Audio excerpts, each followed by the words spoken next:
once your expenses are covered, then you want to make sure that your gross margin is covering all of that, right?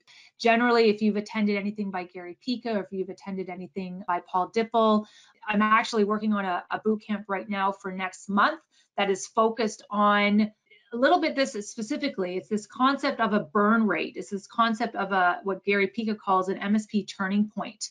And he says, okay, every MSP should know what their burn rate is. And that's basically taking into account all of your recurring revenue that you're bringing in from your managed services, and then dividing that by your expenses, your operating expenses that you have.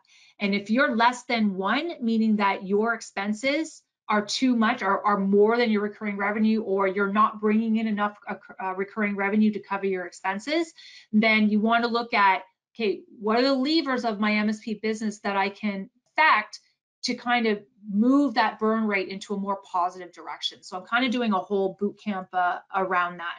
And Paul Dipple, Gary Pica, they always say, you know, you want to aim for program margins between 50 and 80%. So that's what you'll see there. Overall program margin in this one is 58% for best in class. I know Gary talked about his were in the 70s and 80s, 90s%, you know, when he ran his MSP.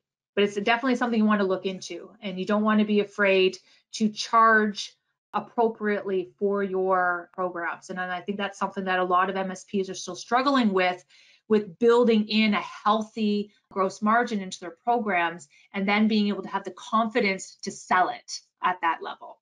But if you change the messaging and you focus it on being security, and have a security focus and a risk type of conversation with your customers, and present yourself as the security specialists, you know, that's going to help, you know, kind of give you the authority to be able to charge the levels that you're charging, as opposed if you come across as more of a generalist and talk to yourself as about a generalist.